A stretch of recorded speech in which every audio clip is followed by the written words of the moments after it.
everyone present is experienced at speaking to the board. All right, so I will call the open session meeting to order. It is 6:50 p.m. Meeting is open. We did not take any action in closed session that to report out. Moving to section 3, which is our opening activity. Pledge allegiance. Ready? Begin. I pledge allegiance to the flag of the United States of America and to the republic for which one nation under God, indivisible, with liberty and justice. Okay, so you might notice that they're only present at the board table, but we do have two joining virtually. We have Maya and Roger, both from the East Coast, so it's a little late for them, but I'm sure they'll do their best, even with the late hour. Do we need to do any action for them to participate remotely, or is the closed session action, the action we took prior to closed is sufficient? All right, very good. Darren, instructions for addressing the governing board, orange cards. As most people in the audience know, we have an opportunity for the public to address the board. To do so, please grab an orange card off of the desk in the back. Give us your information, and then we will call your name when the agenda item is up.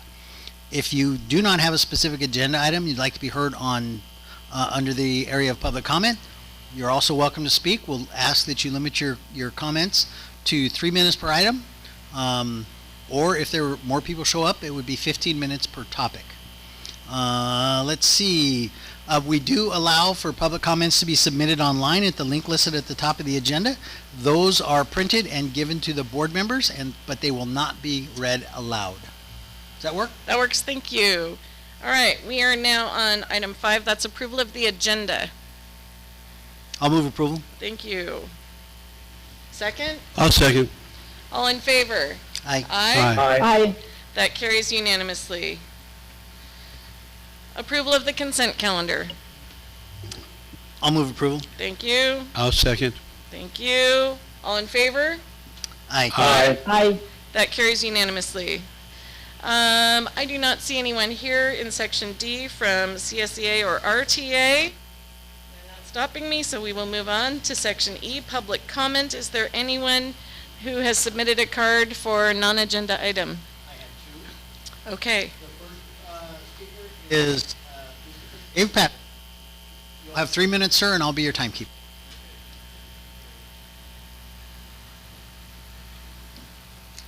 Thank you. I want to encourage you all for working on this bond. It's really exciting for me, and I think it's going to benefit the community and all the students. But one thing I hadn't heard mentioned was a program for electricians. And I thought it probably would be, if there was a way you could shoehorn an electrician program in with the CTE, it would really be helpful. They can't get enough electricians, and what the vocational school I went to, they used to build a house every year, and the carpenters would build a house and the electricians would wire it, and then they would end up selling off the house and getting the money, the profits from that. But that's a really good opportunity for a lot of kids to learn electrical training. So that's it. Thank you.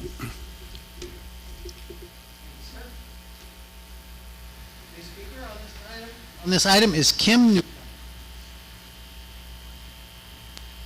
Hello. I'm a member of the Splash Ramona organization that's working to get a public pool in Ramona. I do not have a swimming pool at my house, and over the last few weeks I would have loved to have had a public pool that I would pay to go to cool off. It seems like the district is not going to go down the path of building their own pool. I might be wrong on that. The alternative, which I believe you are exploring, is to perhaps have an organization, a private organization, work with you to either lease or buy property from you. I am encouraging you to expedite that process after enduring these last few weeks. Narrow down the district-owned property that you think is what will be good for a swimming pool, a public swimming pool. so that people can use it all year, and find out what works for Premier's as well. So that, I think that's Premier Aquatics, I think is who you're talking with. So I would encourage you to get in front of them and engage them and encourage them so that they can put it on the top of their list, because they're really busy as well. So whatever you can do to go in and say, here's what we've got. Also, I would encourage you to understand exactly what your expenses are at the pool right now, because there are expenses. There's electricity, there's water, there's maintenance, there's repairs. And know what that is. Somehow figure that out. So in your mind, you can say, here's how much we are spending right now out of our general fund. Don't let it be lumped into to just our utilities, okay? So find those things out, and then just take action now so we can expedite the process and have a swimming pool before our high school pool completely goes away. And you're going to be putting together a pool that is going to build great community in Ramona. And I think everybody's really going to appreciate your action. Thank you. Thank you.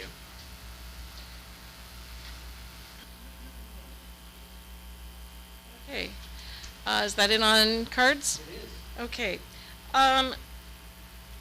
Brian, when we did our consent calendar, I believe we covered personnel in that. Was there an introduction that you wanted to make at this time? Absolutely. Thank you, President Perfect, members of the board, members of the community. It gives me great pleasure tonight to introduce Miss Rhiannon Burr, who is here tonight. She is officially the next principal at Barnett Elementary. She comes to us from a charter school in El Cajon, and having spent 8 years as a principal in a neighboring district, and just had glowing references, and we are really excited to have her joining the RUSD team and our administrative leadership team. And welcome, Rhiannon. Thank you very much for being here tonight, and Right. Congratulations. Welcome to the team.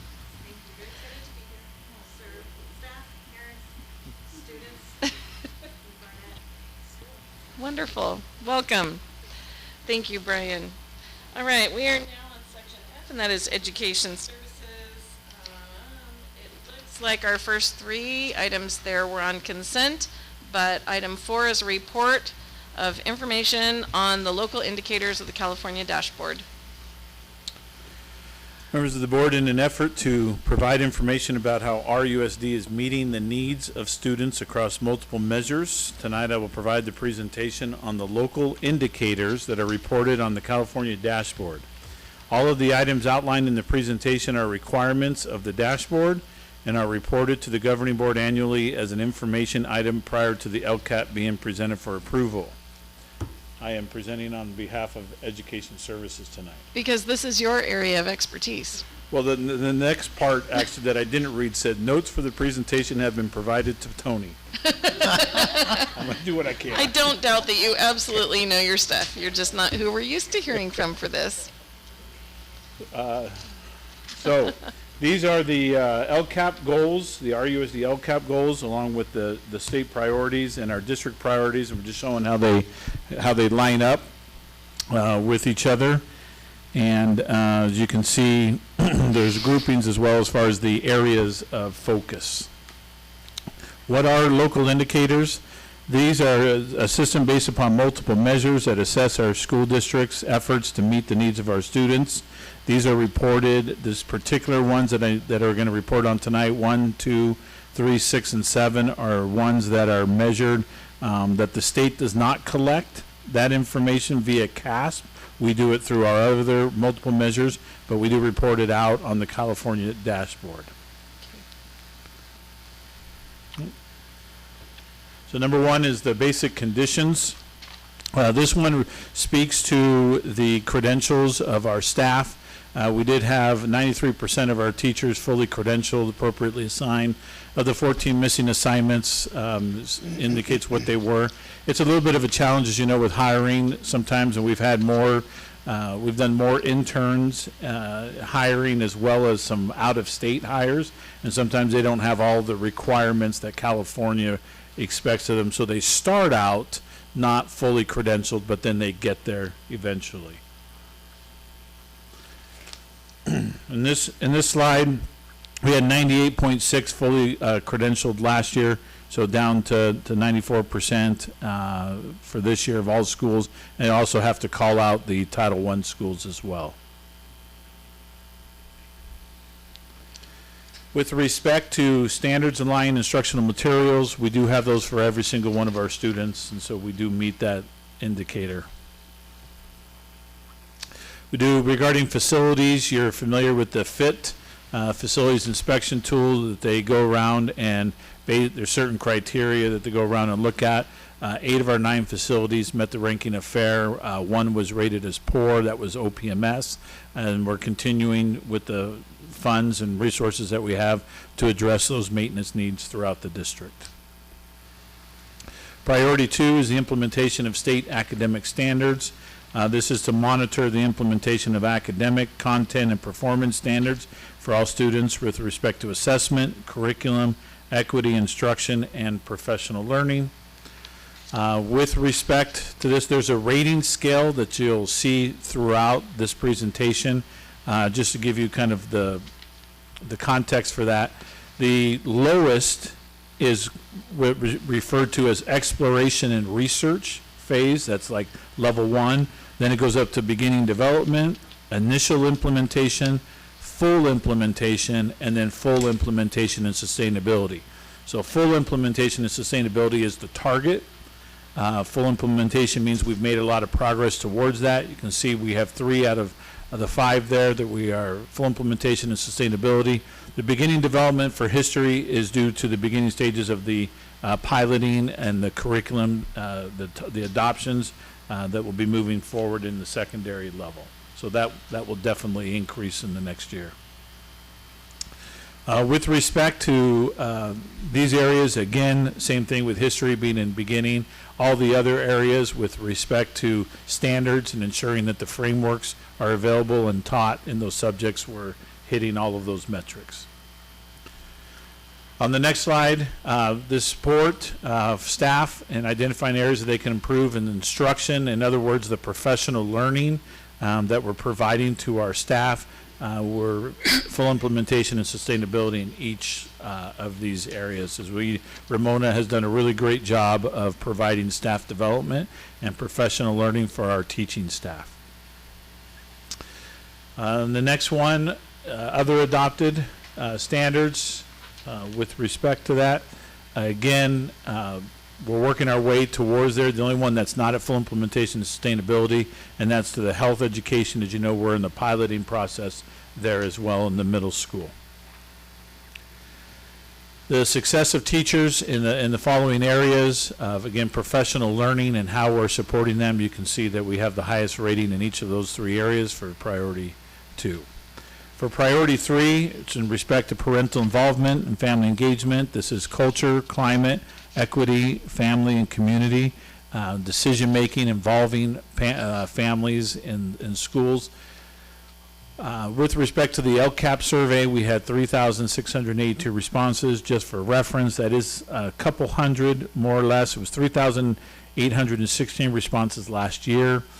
So we were down in responses, but the identified areas from that are the building relationships between school staff, building partnerships, and seeking input for decision making. So those are 3 areas of focus based upon the results from our community that Ramona is going to focus on as we move forward.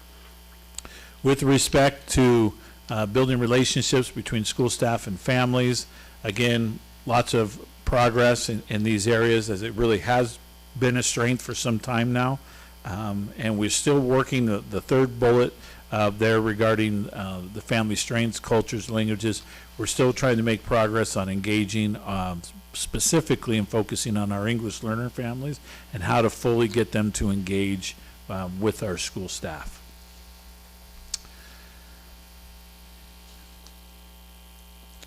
These are the areas for the student outcomes and working towards, again, it's all about families at this point in time.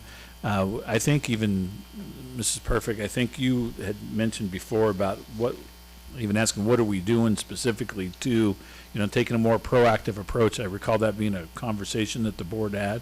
So that that is part of how we'll go from initial implementation and full implementation to full implementation and sustainability, because clearly there is still work to be done to engage families to be more participatory in their students' education. So that's really what that slide focuses on. Thank you.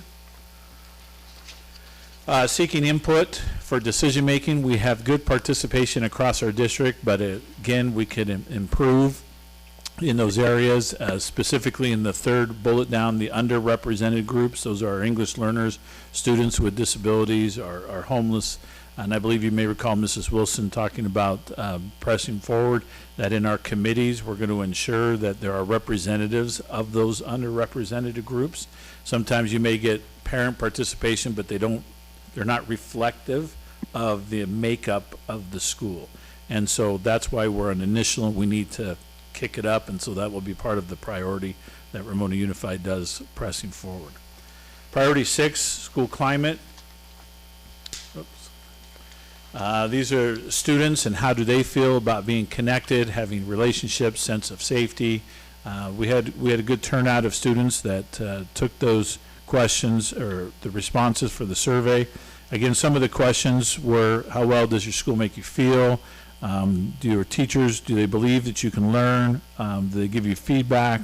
And building that connection and relationship, and also a sense of safety. That's been a topic of discussion over the last couple years in Ramona. I think we've made some good strides with some fencing and some other pieces that we've increased security at the middle school and the high school to address that, but still going to need to continue to focus on that.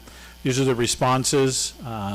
It depends on your perspective. 87% well or very well can be seen as really good. Number of students that feel that way, same thing, we're in the 80s and we're in the 80s and 70s. Does seem elementary feels better about it than the secondary levels. They seem to become, as a former high school principal, I can tell you they sometimes become a little disenfranchised the older they get, but nonetheless, I think we're going to still concentrate on the fact we have room to grow, but these are indicative of students that feel good about being at school, feel safe, and feel that they have relationships with the staff. Access to a broad course of study. With respect to that's pupils that are enrolled in there, again, curriculum equity and professional learning. We can see that in this metric, we're 100% across the board with respect to that. Now, that was quick, designed that way. If you have any questions, Ask Leslie. ask Leslie. Took the words right out of my mouth. Right. President Perfect. You know me a little too well, probably. Yeah, I've been doing this a little while. Don, Okay, yes, that was the second best Ed Services presentation I've seen. that's great. Yes. All of Leslie's are tied for first. So that was an information item. Maya and Roger, I don't see you, but I know you're with us still. Any questions? No, I have one question. Yes, Roger. It's regarding the, along with the LCAP, are we going to be responsible down the road for ethnic studies in the LCAP? As that, in 2025, it has to be fully implemented? I'm just curious. Yeah, I believe so. It's also mentioned in our upcoming FPM as well, so it's Okay, something that will be held to for sure. okay, thank you. Maya, anything? no, not at this time. Not at this time, thank you. All right, Thank you. so our next item is item 5, approval of the local control and accountability plan, LCAP, for the 2024-2025 year. Yes, so President Perfect, members of the board and the public, on June 13th, at our last regular board meeting, the Assistant Soup of Education Services, Ms. Leslie Wilson, presented the RUSD Local Control and Accountability Plan, and the governing board held a public hearing during that meeting to receive public comment and recommendations. At this time, we're recommending the board take action and approve the 24-25 LCAP. This document represents hundreds and hundreds of hours of input from our community, from our staff, from our students, and survey questions and analysis, and that's been presented throughout the year. Represents a lot of work, 254 pages, and just can't thank Ed Services enough. They divided up amongst their whole division, and we're coming tonight for final approval. I move approval. Okay, thank you, Roger. I'll second. I'll second. Okay, I got Dan on there first, Maya, but thank you, I appreciate that. Does anyone have any questions on this item? Nope. All right, I'll call it. All in favor? Aye. Aye. Aye. All right, that is unanimous. All right, item 6 is approval of the Local Control and Accountability Plan Federal Addendum for 24-25. Yes, thank you. President Perfect, members of the board and the public. Each year, districts who receive federal funds are required to complete not only their LCAP, but also the LCAP Federal Addendum. This is the federal addendum that's a requirement to apply for the ESSA funds that we get, which is the Every Student Succeeds Act, and must be approved in the same meeting as the district's LCAP. At this time, we're recommending the board take action to approve the federal addendum.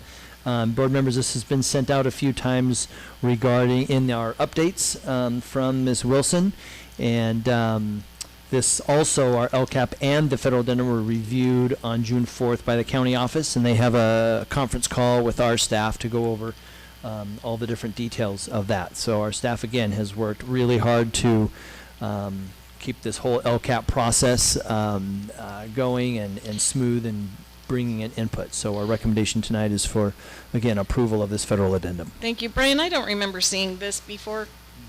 Is this new? No, we have had this in the past. It's a kind of a supplemental section that's embedded within the LCAP plan. Sorry, Okay. I'm making sure everyone can hear me. Yes. It does covers such areas as improving basic programs operated by state and local education agencies, supporting effective instruction. That's Title II, Part A. Title III is the language instruction for English learners. And then Part 4 of Title IV is student support and academic enrichment grants. Okay. So, yeah. All right. Just a few differences then with what the federal government wants compared to the state. Yeah, a little bit, Okay. a few tweaks and some really bolstering some of the areas that are part of the LCAP already. Thank you. This is an action item. I'll move to approve. Thank you, Dan. I'll second. Thank you, Maya. All in And I have a favor? question. Oh, I have a question. okay, Roger. Okay, so on these federal funds, that's going to be also ESSER Title IV A and B, right? Is that included in that?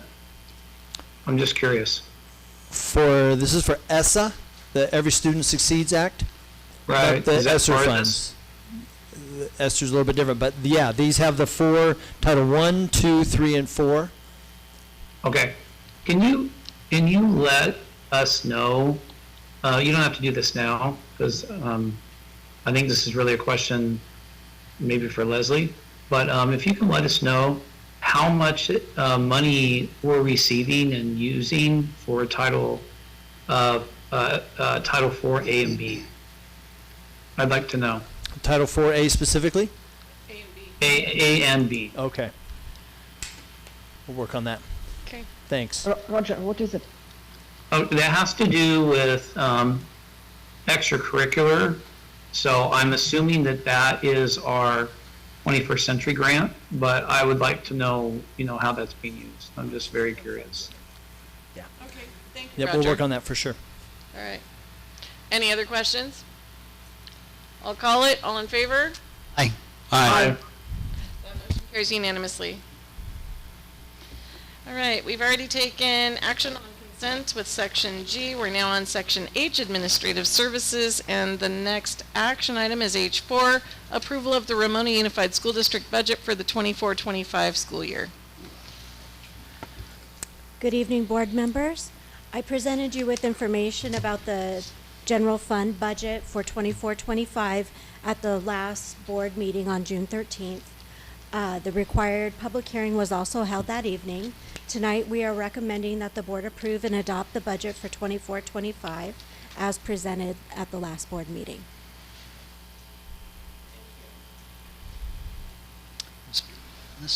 All right, we'll take it. Sure. We have one speaker card on this. Mrs. Kim Newcomer. You'll have 3 minutes, and I'll be your timekeeper. Thank you. As I was looking through the expenditures, I was wondering on what line item we actually are, we post our payments for the COP, the loan that we have and the increasing interest payments on it. I couldn't tell where it was. I didn't know if it was in the other category, but it would be nice to know what that is. I was also curious, I don't know if this is the right section to cover it in, but it would be nice to know what those payments are gonna be up until the year 2032 and how that affects the district, given some of the next few line items, it seems like would be very important. And I keep thinking of strategies to try to get people to invest and to help the district get out from under that. So anyway, more information on that I think is better than less. Thank you. Thank you, Kim. Don, I have a suggestion. Yes. Can I, would you be okay if I forwarded this to the superintendent? Yeah, just get it to and Brian let and, him yep, thank you. follow up with the Absolutely. speaker? Absolutely. And was that the only card for this item? Yes. Okay, very good. This is action. Would anyone like to move approval? I'll move approval. Thank you. I'll second. All right. Any questions or comments? No, I just think maybe it's a good idea if the board has an updated schedule on the payoff of the COP, just so we have it. Right, absolutely. All right, I'll go ahead and call it. All in favor? Aye. Aye. Aye. That carries unanimously. It was that easy. It was that easy. Nice job. Thank you very much. I know your staff put in a lot of hard work And I will on be it. happy to provide that COP Yeah. schedule and a board update. Yeah, I think some of us looked at it recently, so I know it's floating around. Thank you. All right, next, item H6, approval of the resolution, hold on. Okay, approval of, so this is actually item 5, right? Sorry. Approval of resolution number 2023-2024-23 to update committed fund balances in accordance with Governmental Accounting Standards Board Statement 54 and Board Policy 3100. Yes, this resolution assigns and commits portions of the unrestricted general fund for the 24-25 fiscal year. The amounts listed in the resolution coincide with the budget that you just adopted, and it is recommended that the board approve this resolution and commit the fund balances in accordance with GASB 54 and our board policy. Thank you. Before we take action on this, I do see the COP is mentioned in this item. Yes, we do have a payment that comes out of the general fund every year, and we make sure that the balance is assigned for that. Is that payment steady through the course of the COP payment schedule?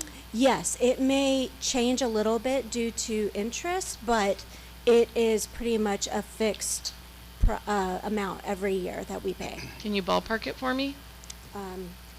Yes, give me just a second. Sure. It is about the 2.5 million. Okay, thank you. Yes. All right, very good. Thank you for answering those questions. I Absolutely. appreciate it. And it's in the budget in the object code 7,000 range Right. for debt service. And I see that you do have it on the summary page for this item, so thank you. Thank you. Okay, so this is an action item? I have a question. Yeah? You're moving approval, Maya? I just have a question. Sure. What is stabilization arrangement, Fund 1700? What is it? Stabilization arrangement.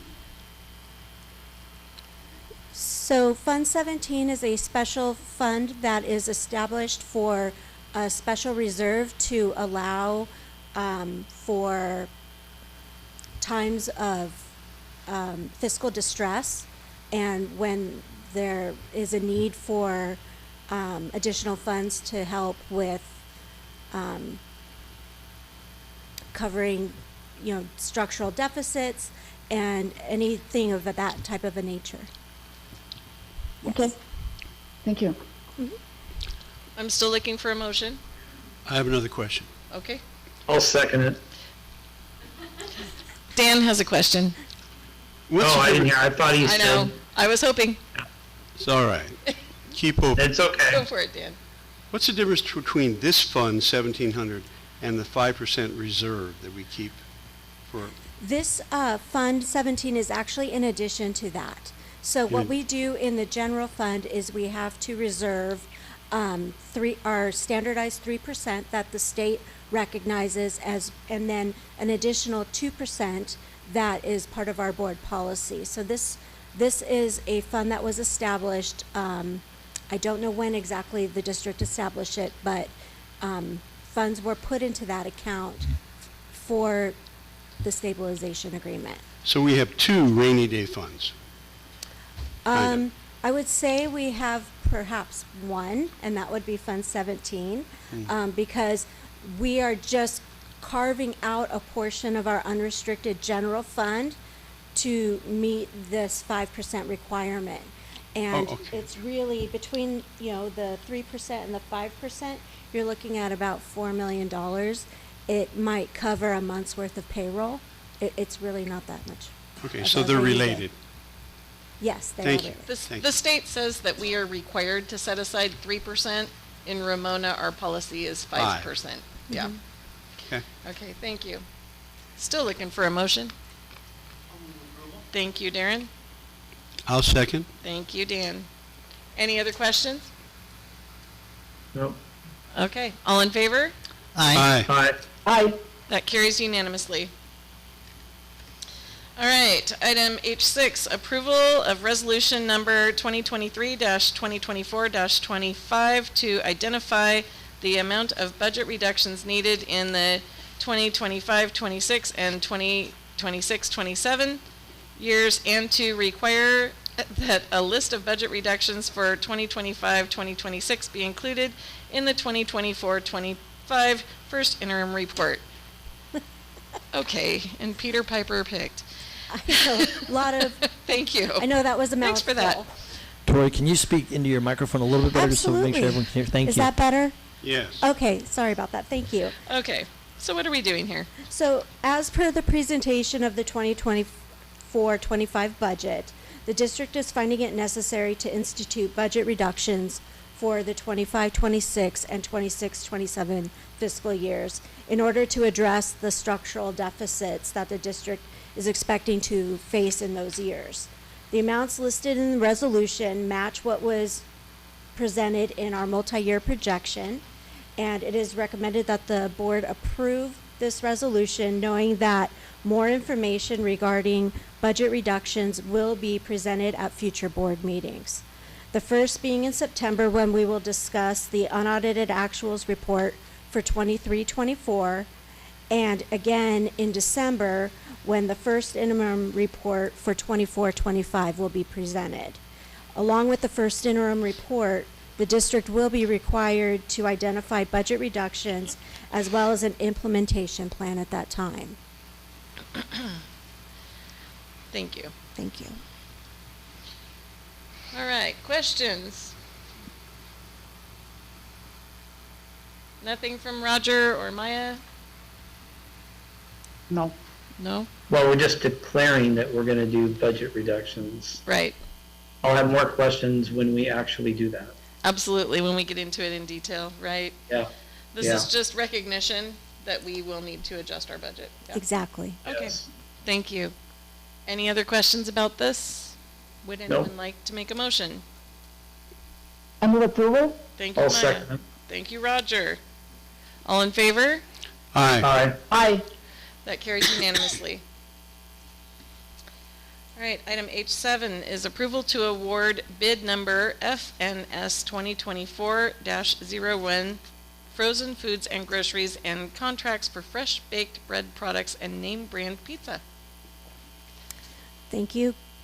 Every year we put out a request for bid for frozen food, groceries, bread products, and pizza.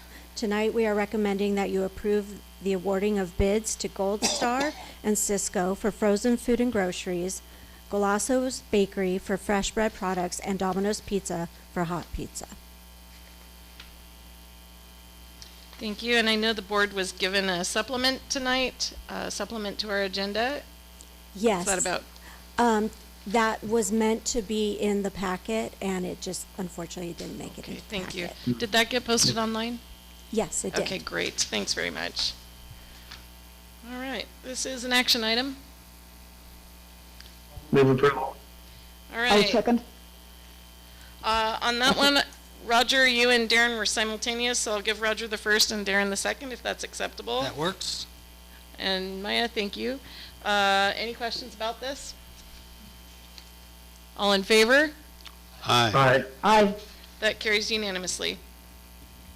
It's a lot of pizza. More pizza. Yeah, it looks like we buy a lot of pizza. All right. Item H8 is approval of declaration of surplus items April 20th through June 11th, 2024.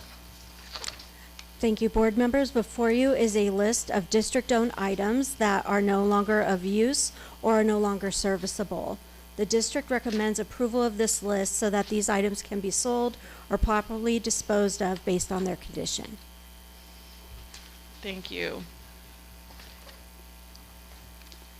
And I know we were doing some more specific descriptions of why. Did that get done for some of these, Brian?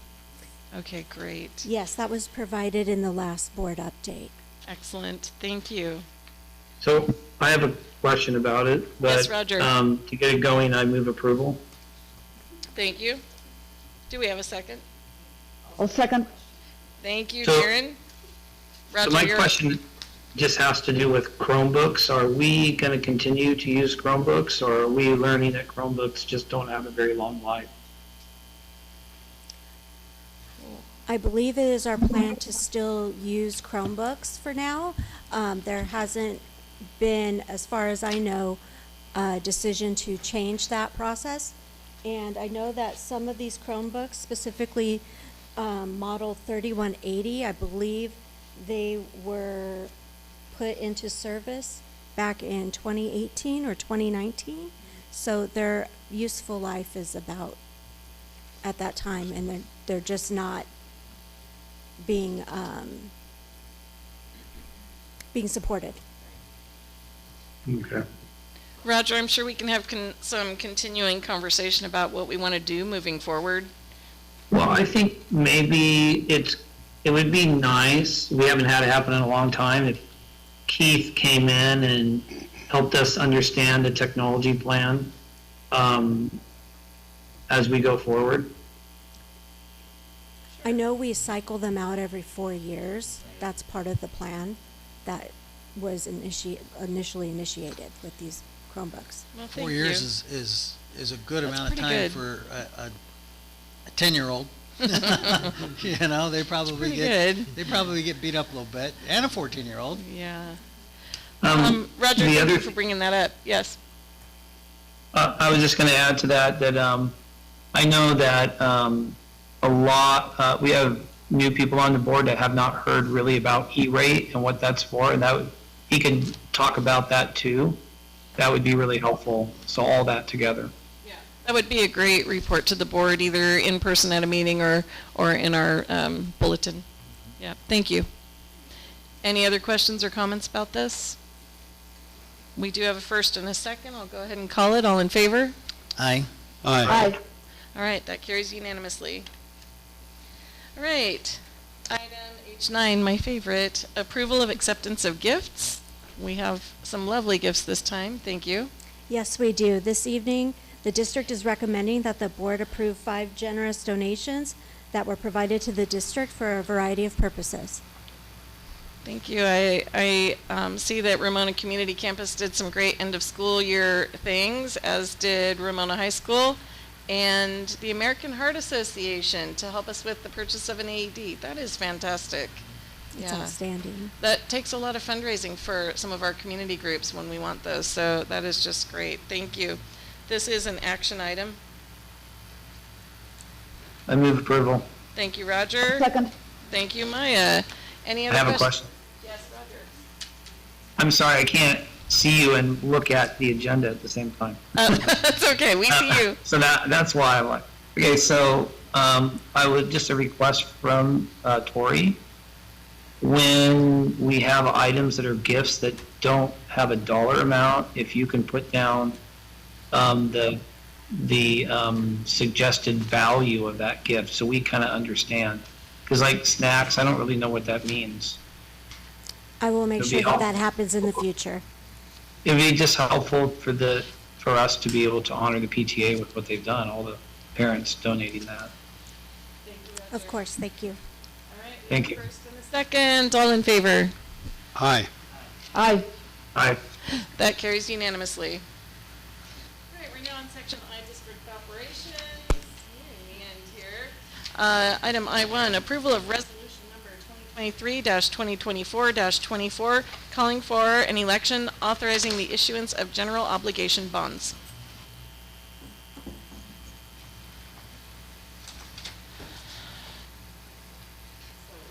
To us. Sorry, I am, sorry. That's all right. All right, thank you, President Perfect, members of the board. We have before you a recommended resolution from Dale Scott and Company with in conjunction with Bond Council.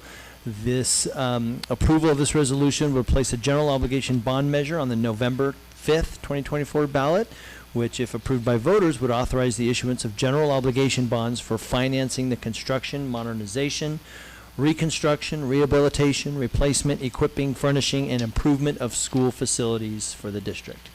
The district has identified the facility needs at each school and site district-wide, with all capital projects stated in the bond project list, included in the full text of the measure that would be presented to the voters. That's Exhibit B in the resolution that we'll review. Financial impact: the bond measure will permit the district to issue general obligations bonds up to the maximum principal amount permitted by the measure, the proceeds of which can be used to improve district facilities as described on the bond project list. The bonds will be repaid from property taxes to be levied within the district and not from the general fund. The tax rate to repay the bonds is projected to not exceed $60 per $100,000 of assessed value as required under the California Education Code. There will be no impact on the general fund, and district resources will not be used during the election. We have Dale Scott here this evening to help provide some information, answer questions, and give us some input. Good evening, Dale. Thank you for joining us tonight. Thank you. It's great to be here with the sun out. So, tonight's resolution, I thought I'd walk you through it. You may recall that the last time we met, there were two pieces of the puzzle that still had to be dealt with. One was the project list. A project list was incorporated in the first draft. Excuse me, Dale, real quick. Sean, is his mic on? Is Mr. Scott's It mic is, on? but it's a little Maybe quiet. speak a little more into it, Dale. Sorry, Sure. I don't know if it's going into the system or not. Thank you. Air conditioning. I can see it. Okay, better? Thank you. Maybe? Okay. The first matter was the project list, which was incorporated in the first draft of the resolution. There have been comments that we'll talk about that have been made. There still can be comments before the taking of the vote. The second was the amount of the bond and the term of the bond. So as you look through this resolution, I'm going to walk you through it in just a minute, you're going to see a number of blanks. Some of those blanks will be filled in later. Many, however, will be filled in based upon the decision that you make tonight, having to do with those two variables I just discussed, the amount and the term of the bond. So let me give you a quick tour of the resolution. At the beginning of the resolution, we have, I guess it's fair to say, a fair amount of boilerplate. Essentially it describes what the resolution is going to do, where it's going to go, who is empowered to do what, etc., etc. Then we turn to Exhibit A. Exhibit A is the ballot label or the ballot language. It's the 75 words or so that are put onto the ballot. You can see that there are two blanks in that language. The first is on the fourth line, where it says authorizing blank million. I'm sorry, there's three blanks. Authorizing blank million, that's the amount that will be authorized of bonds to be sold. The second is the dollars per $100,000 of assessed valuation. That's the average tax levy. And the third is how much taxes would be generated per year, depending upon the amount. Again, those amounts will be put in as we get to the consideration of the term and the amount. That is on the actual ballot. The second exhibit, Exhibit B, is what's called the full ballot text.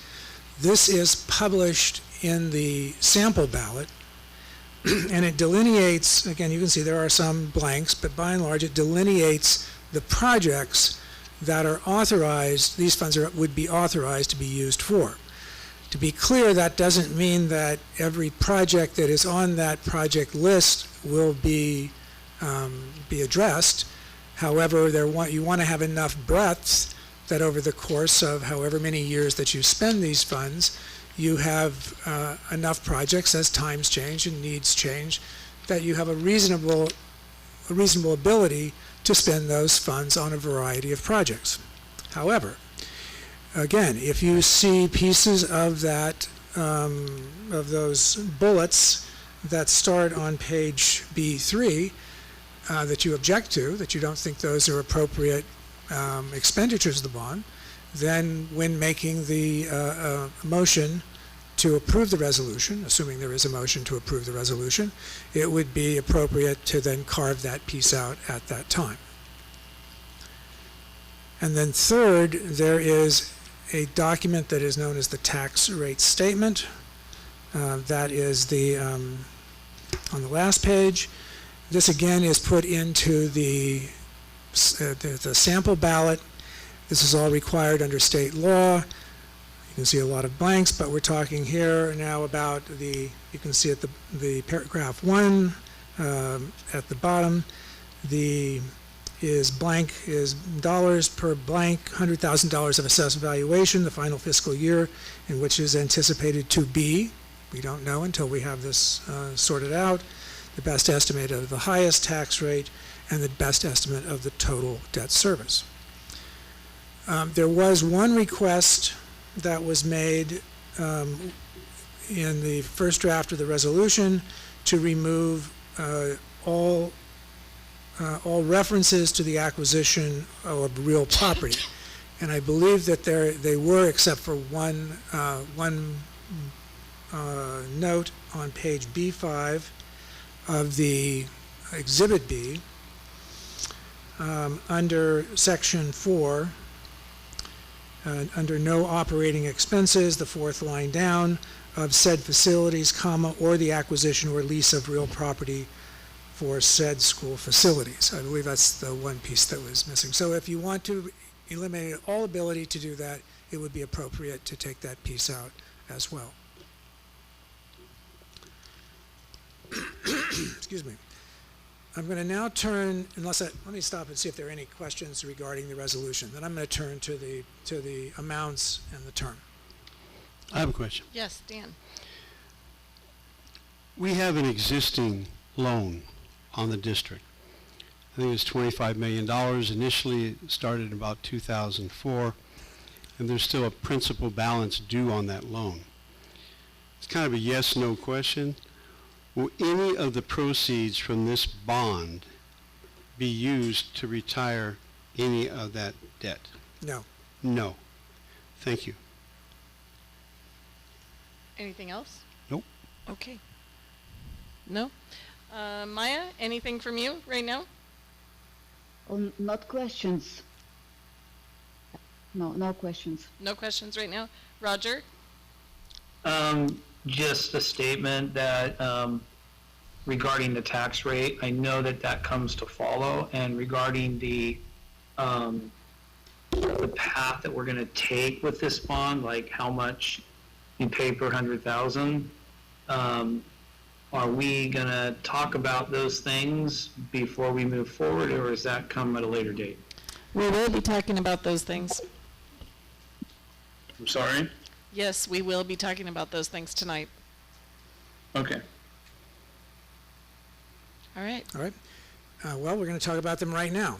So I prepared a table. I believe it is on the screen. There are extra copies if anybody needs one. In fact, I'll hand them to you.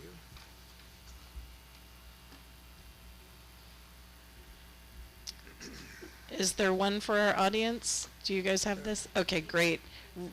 Maya and Roger, do you have the chart? I have the chart. You mean what? I have the chart on the screen here, yes. Thank you. Okay, we're ready. Okay, these have been divided into three categories. If you look across the top in blue, $39, a $39 tax rate, that's $39 per $100,000 of assessed valuation, then a $49 tax rate, and then a $59 tax rate. All of the numbers that are below that are numbers that ultimately need to be entered into the resolution. And we don't need to type it in tonight before it's filed with the county. In addition, there was a request from some of you, I don't know if it was a request, there was an inclination from some of you to have the bond have a 7-year term, for others a 6-year term. So under $39, for example, we see what it would be as a 6-year term, we see what it would be as a 7-year term. So let me take the two extreme examples. And obviously, well, maybe not obviously, the point of the term and the dollar amount of the tax is the longer the term, the more time you have to raise funds, therefore the larger it will be, but of course the more interest there will be also. The lower the tax rate, obviously, the less taxes that can be raised, therefore the size of the bond is going to be impacted as well. So let's take the two extremes. A $39 tax rate at over a 6-year amortization period would result in a $15.1 million bond. That's in the upper left-hand corner. In the lower right-hand corner, a 7-year term with a $59 tax rate results in twice as much, a $30.1 million bond. All of the other numbers I don't think are terribly important. I think those are really the critical, I mean they're important in the long run obviously, but for the purposes of this decision, I think those are the three numbers that are really important. What's the term, what's the tax rate, and then that will result in telling us what is the amount. Any questions?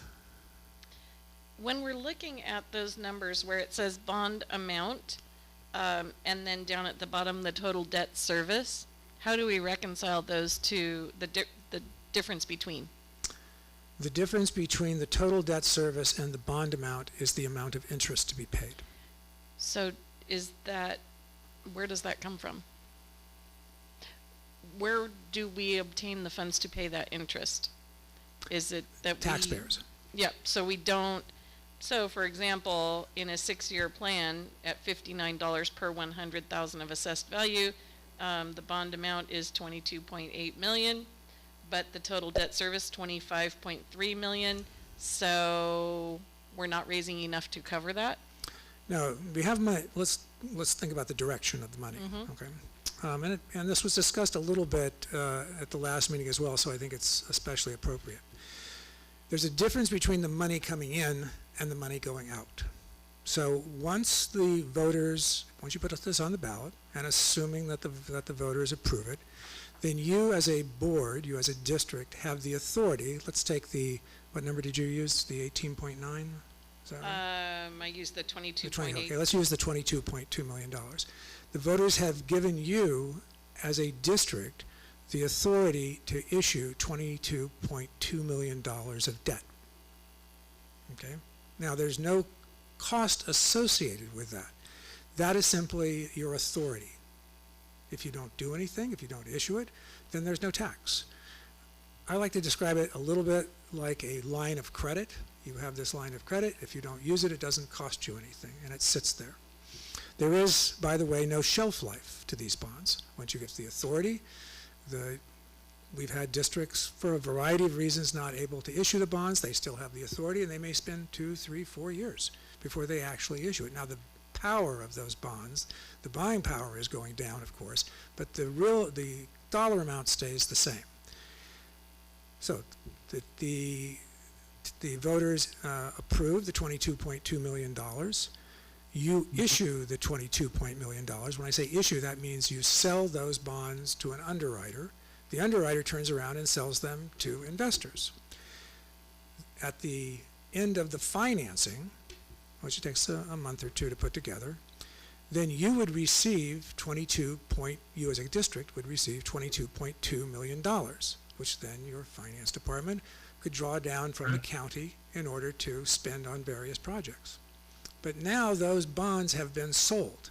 They've been sold to investors who are going to be paid back for that over, in this case, a 7-year period. And the bond will have an interest rate to it. And so they are going to receive a payment, just like when you pay a home mortgage. There's going to be a principal component, there's going to be an interest component. And they will receive back both the principal and the interest. So you're receiving $22.2 million, the investor is receiving $25 million. And the difference is the interest that they're receiving, and it's estimated obviously at this point, the interest that they're receiving on that loan. That is all paid for by the taxpayers.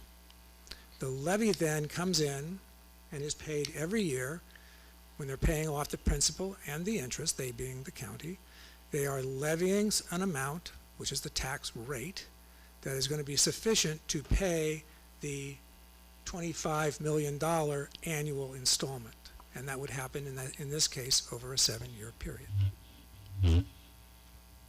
So the cost to the taxpayers in that scenario is the 25 million, not the 22.2 that would come to the district? That's correct. Okay.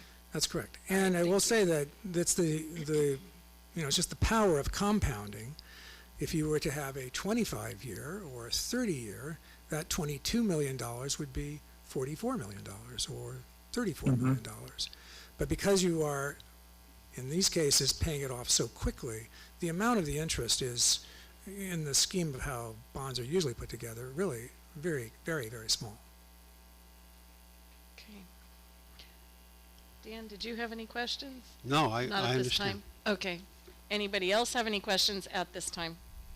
Yeah, I do. Roger. So basically, to serve whatever bond we do, it's about, to serve it is about 11%. I mean, that's what it kind of basically comes down to. So my question is that to service that bond, how much is there of an administrative fee to service it versus the actual taxes? Or when you say total, could you say total debt service? I'm just kind of curious. Well, the total debt service is the amount of the interest and the principal, not any servicing fees. The service, So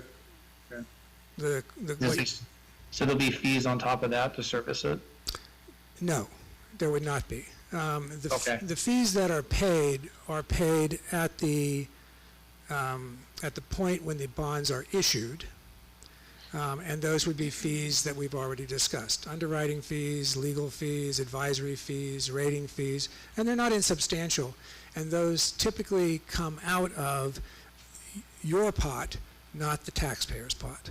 So you would have $22.2 million less the invoices that come in to pay those fees at the beginning. But there are no, I mean, there may be some minor ongoing fees, but they're de minimis in terms of the transaction. Okay. And then when we do go ahead and purchase the bond, I know there's many different places that we can go to. What is that? I'm trying to say it the right way. What does that look like? Like, how do we get the lowest rate to do that? Well, there's one of, certainly, there's one of actually 3 ways that the bonds can be sold. The most common, well, let me not say which is the most common. There are three ways the bonds can be sold. One way is through what is called a competitive sale. And in that case, the details of the bond, the dollar amount, you may not want to sell all of the 22 million in one piece. You may want to divide it into two pieces. There's some federal tax regulations that may require that. There may be some cash flow reasons you want that. But for our purposes here tonight, let's assume you're selling all $22 million at once. Then we would, with counsel on your behalf, we would announce that sale to essentially every qualified financial institution in the United States and ask them to put in an interest rate bid. And that bid is a time-sensitive bid.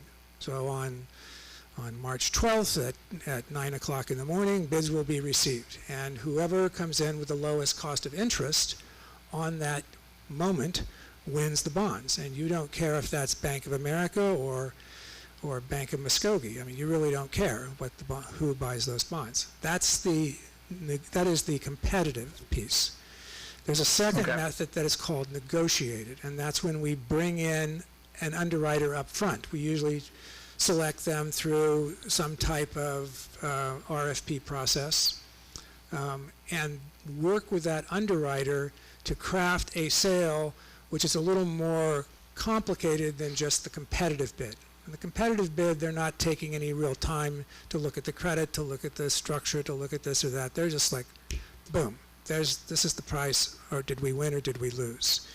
Sometimes there are complexities, there are differences in the market. The market is haywire at this point in time. We think interest rates should be lower. We think interest rates are going higher. For whatever reason, we may bring in a negotiated underwriter, and that would be discussed with the superintendent and as well as the district prior to that decision being made.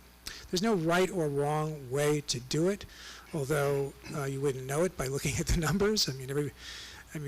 We like to do competitive sales. We think it makes a lot of sense. They're often very difficult to do, though, given market conditions. But in your case, it may make a lot of sense. There is a third alternative that is not used very often, but it might actually work for you, and that is what's called a private placement. And a private placement is when you carve out the underwriter and you sell the bonds directly to a single financial institution.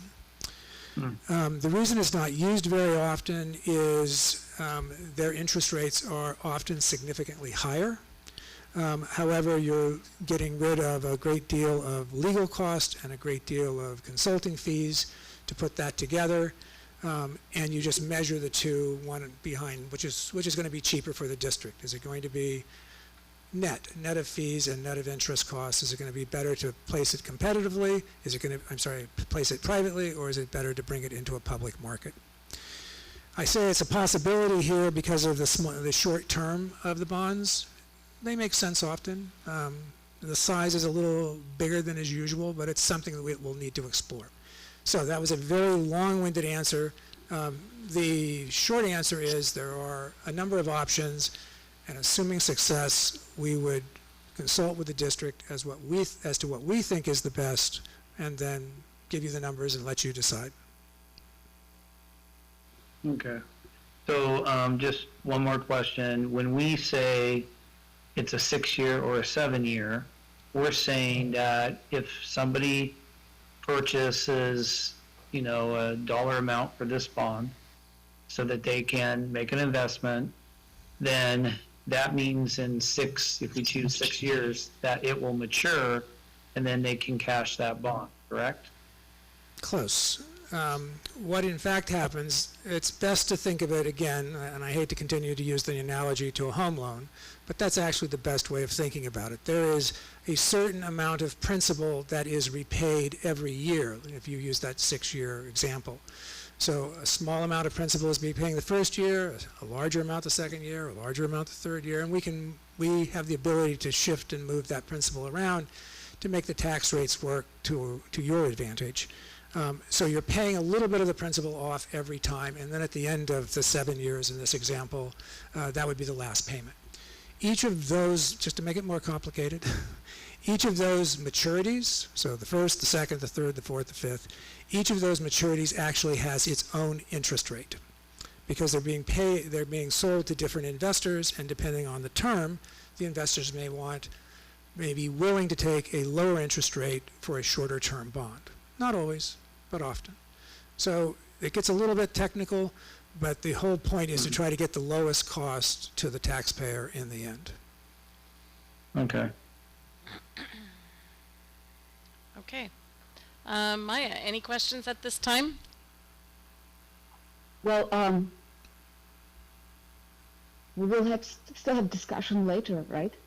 Yes. Yeah. I I'll don't come have back to you. questions That's fine. No. Okay. Cards. We have one speaker slip on this, Kim Newcomer, excuse me. Please step up, and you'll have 3 minutes, and I'll be your time.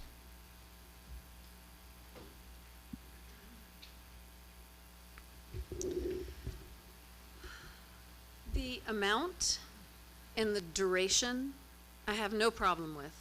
They all look very reasonable to me. In recent board meetings, I thought I heard that in order to pass a bond measure in Ramona, the bond would need to be specific and fairly short-term. I think you got the short-term right.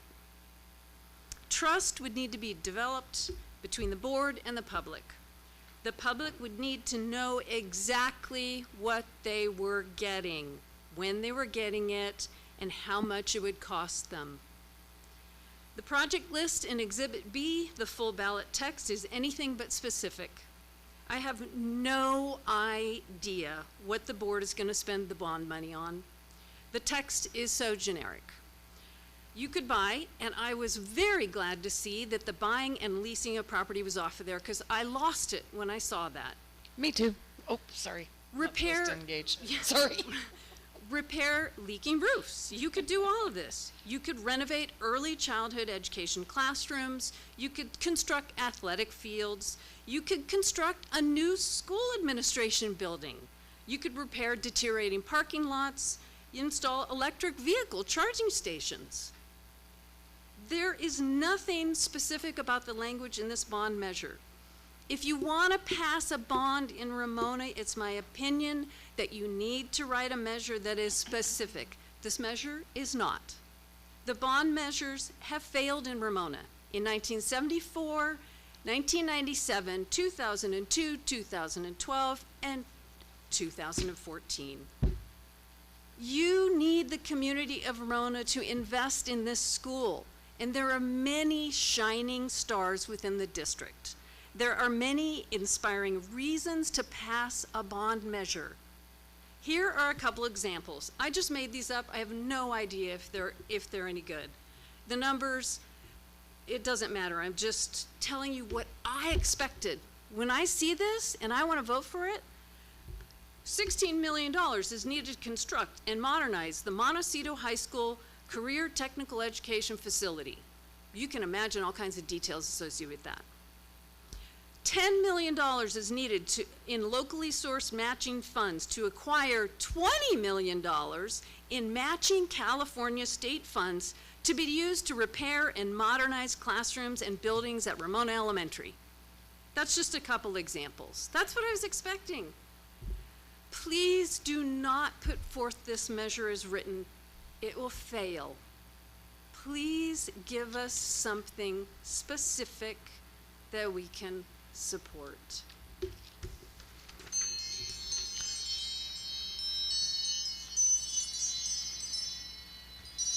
That's a fancy chime, Darren. Thank you. Thank you. Thank you, Kim. Was that the only card that we have? Yes. All right, very good. All right, let's have a little chat. Who wants to start? You want the chat to be about the rate and the term, correct? Yes, we can talk about the items listed in the resolution, and we can also talk about bond terms. Okay.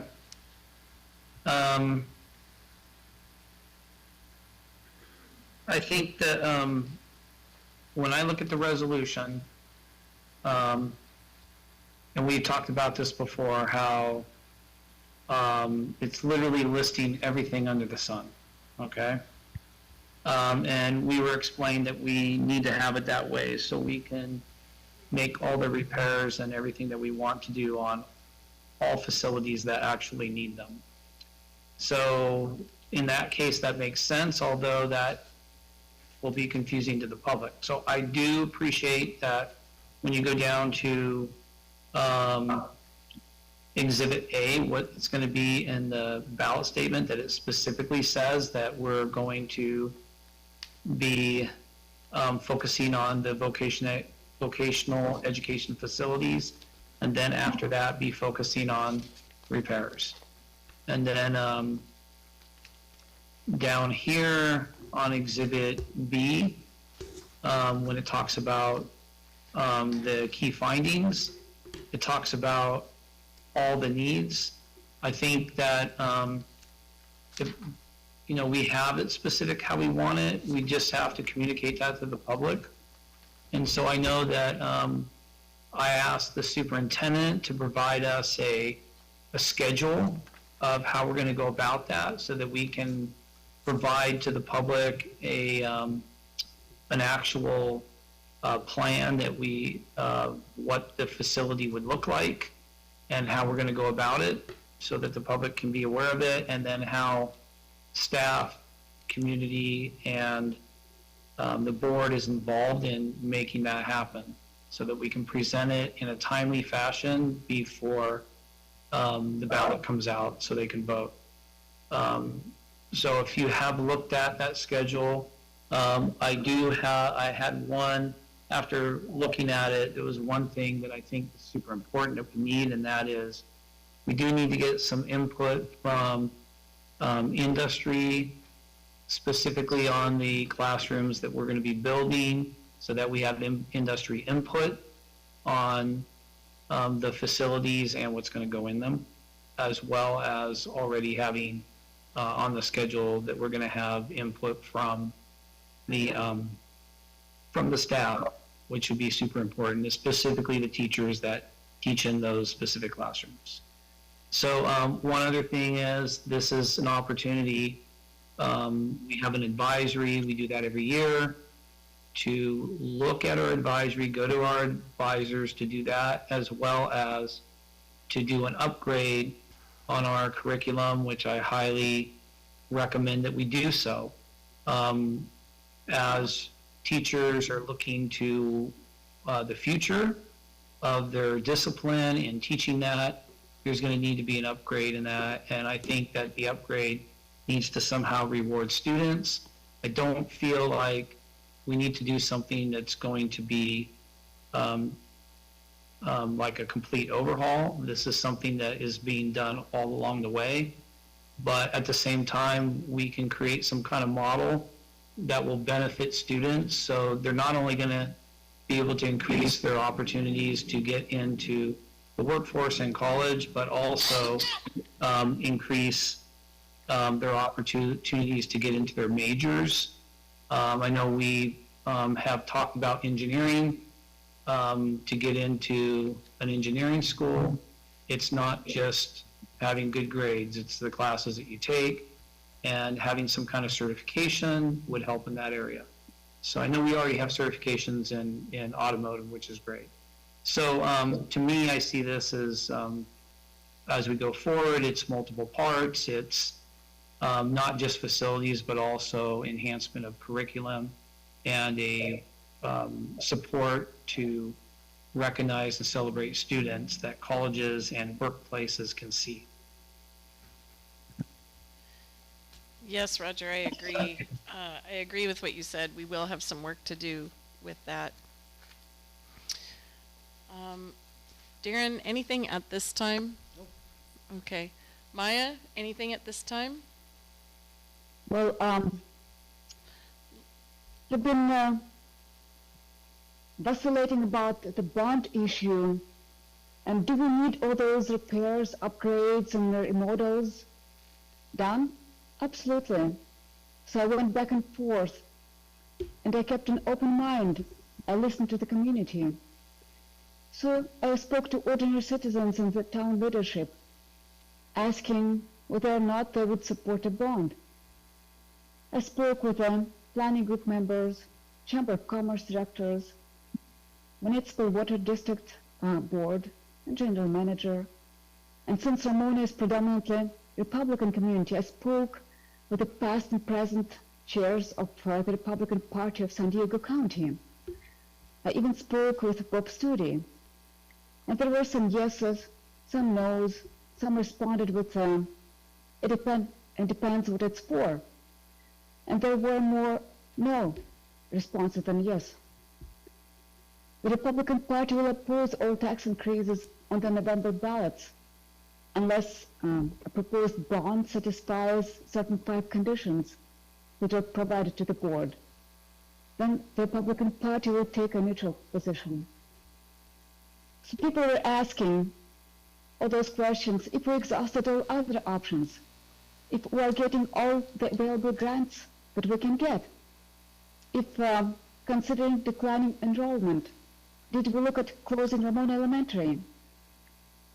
People were saying that regarding the CTE, if we reached out to large corporations that would be happy to bring vocational and career courses related to their industry to the high schools. If we reached out to Barona, for example, to get their kids to some Ramona schools to increase our enrollment. People also said that we need to think outside the box. The concerns I heard were that the bonds are addictive and the district will come for more. So is it a good time for a bond now? I'm not sure of that. My concern is that families are struggling and moving out of state. Inflation is high. Food and gas prices are high. Insurance is so expensive. It affects the whole family. There is also a general mistrust in the government right now. In addition, our tax burden will already increase in the next year due to some following factors. For example, to pass a balanced budget, the California legislature proposes to increase taxes on businesses. They won't be able to deduct losses. Everything is going to be more expensive then. Second, Trump's tax cuts are expiring next year. Number 3, there are planned massive tax increases in the federal budget for the fiscal year 2025. 4, San Diego County will have a half-cent sales tax increase on the November ballot. 5, San Diego City will have 1 cent sales tax increase from 7.75 to 8.75 on the November ballot. Palmer Community College will have another bond placed on the ballot for $638 million that will get on the Ramona residents' property taxes. And Ramona residents are still paying off the Palmer College bond from 2006 that was for almost $700 million at the time. And the last thing, the state of California will have a $14 billion public education facilities bond on the November ballot. And even though it does not directly affect property taxes in Ramona, the state, I think, will have to increase taxes on its residents in some shape or form because it will have to get this money from somewhere. So due to all these concerns, I can't support a bond at this time. Okay, thank you, Maya. I think you did a good job summarizing a lot of the conversations that we've had here at the board table, and some of us in the community. Some of us with those same responses, some maybe a little bit different. We'll see where this goes. I did have some questions. So for me, it's 2 parts, right? It's the project list and it's the terms. So when I looked at the project list at our last board meeting, I called out a few areas like land acquisition that I felt were not appropriate for a Ramona bond at this time, should this move forward. And in the version that I'm looking at here online, that still does list acquisition in one place, and I think staff is aware of that. And if it is the direction of the board to remove it, I would like to make sure that that happens. Also, as I went through this, because I do agree with some of what Maya said and maybe what our speaker on a speaker slip said about making sure that this is a reasonably concise project list while still giving the flexibility to get things done. Stuff like termite damage. Yeah, we know when we start tearing into some buildings, we're likely to come across that kind of thing. While it's not glamorous, it is important that we include that kind of thing in our list. But some things that I'd like to have a conversation about, maybe removing, is where we talk about early childhood education classrooms. Yes, we do need to improve our early childhood education classrooms, but that's not the purpose, I believe, of a bond for us at this time. Our focus is CTE. That's my understanding. School libraries, great, absolutely, but I don't think we're planning to really renovate or replace any school libraries. And I visualize, I'm trying to be open-minded about, would a new CTE facility include construction of what we would call a library? And are we tying our hands if we take libraries out? That would be something for the experts, I guess. Also on page B4, in bullet point, and I sort of numbered them even though they're not numbered, bullet point 6, where it talks about play fields, athletic fields, and running tracks. I don't think our focus this time is on any of those things. It also mentions pool there. And we know that nothing that we're looking at tonight would cover a CTE facility and construction of a new pool. Bullet point 7 mentions cafeteria. We have talked about culinary arts, but we have not been talking about replacing any actual cafeterias. So if we want to pare this down so that our Ramona voters don't feel like we are leaving it so broad that we're constructing anything other than our stated purpose of CTE, I would like to see those things taken out. Now, I'm comfortable if somebody can tell me why we should leave them in, tell me that. But I want to be really honest with our Ramona voters about what it is we're trying to do with their money. Okay. Yeah. All right. In previous discussions by the board, pretty extensive, we talked about why those previous bonds had failed. And one of the reasons that we kind of reached consensus on is that there was too much stuff. They were too complicated. It was a kitchen sink approach. And the voters rejected that. So in our conversations, we wanted to make sure that the voter would understand what we are proposing to do with the $25 million, or whatever that number is, in a concise and reliable manner. And Exhibit A represents that effort. And Exhibit A is what the voter is going to see on the ballot, I believe. Dale, is that correct? That's correct. All right. The bond project list is subsequently, I've come to understand, is kind of a boilerplate addendum that comes along with most, or if not all, school bond projects around the county and around the state. It's a boilerplate addendum that's put in there so that the school board, the school district, has other options to spend money if they got money left over. And so I agree with Dawn that there are items in that bond project list that need to be eliminated. But I'm comfortable with it now, knowing that it's a boilerplate addendum, and that Exhibit A will be what the voters will be voting on.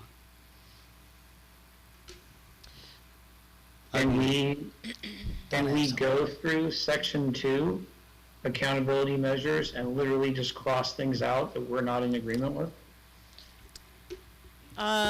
Yes, which thing are you talking about? Well, I mean, we can just go through it under. In the okay, resolution, or in the Exhibit A, or in the Exhibit B? Okay, this would be Exhibit B.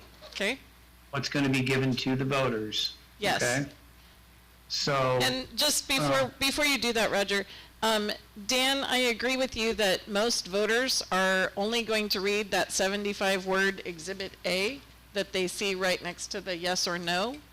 But some voters, and especially some that have been with Ramona Unified a long time, Sure. will read that Exhibit B, which is, I'm calling it the project list, but it is key findings, etc., accountability measures and whatnot. So Roger, you want to go through B right now?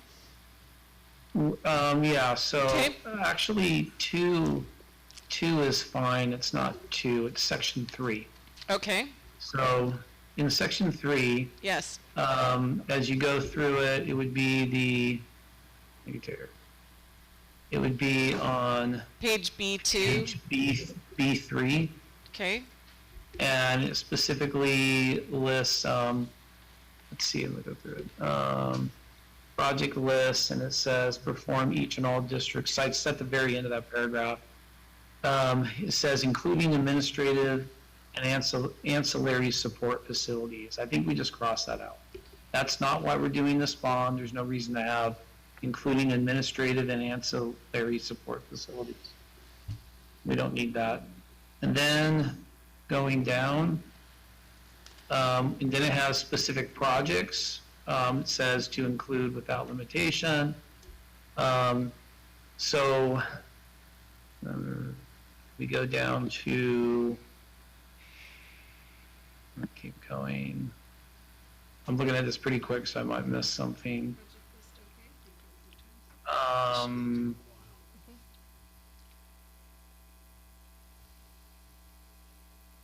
It would be on B4, where it says renovate, construct, and modernize school libraries and media centers. I think what we should just say is, if our goal is to do maker spaces, which is really CTE laboratories, I think we just simply say what it is, because every single CTE program has some kind of a laboratory with it, even automotive, and we don't call automotive maker spaces. So I think we need to just either strike that entire line, or we can say what it is. And then going down. Excuse me, could I get clarification on what Yes. that line was? Yes. It is on, it's in the project list. B4. It is page B4, and it's bullet point Four. 3. Or I'm sorry, 3, 4.3. could you read it? Page B4, No, I'm sorry, could you just read the language so I make sure I have it? renovate, construct, and modernize school libraries, media centers, and maker spaces. Okay, thank you. I think on bullet 4, when it says special ed and early child education classrooms, we can just remove that, and we could say renovate, construct, restroom, and facilities, including, and if we want to add shop, CTE shops, laboratories, we put it there. Makerspace is really not really a term that we really use in CTE. It's more something that you'd stick in a library, or you have like something where people can go and somebody's manning that, and anybody can go at any time to use it. But that's not what we're doing in our shop, so it has kind of the wrong connotation. I think I've mentioned this before. It's really not the right term.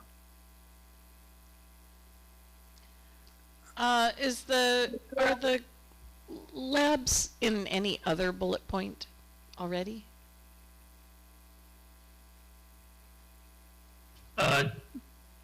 Even going down further, let me see which one that is.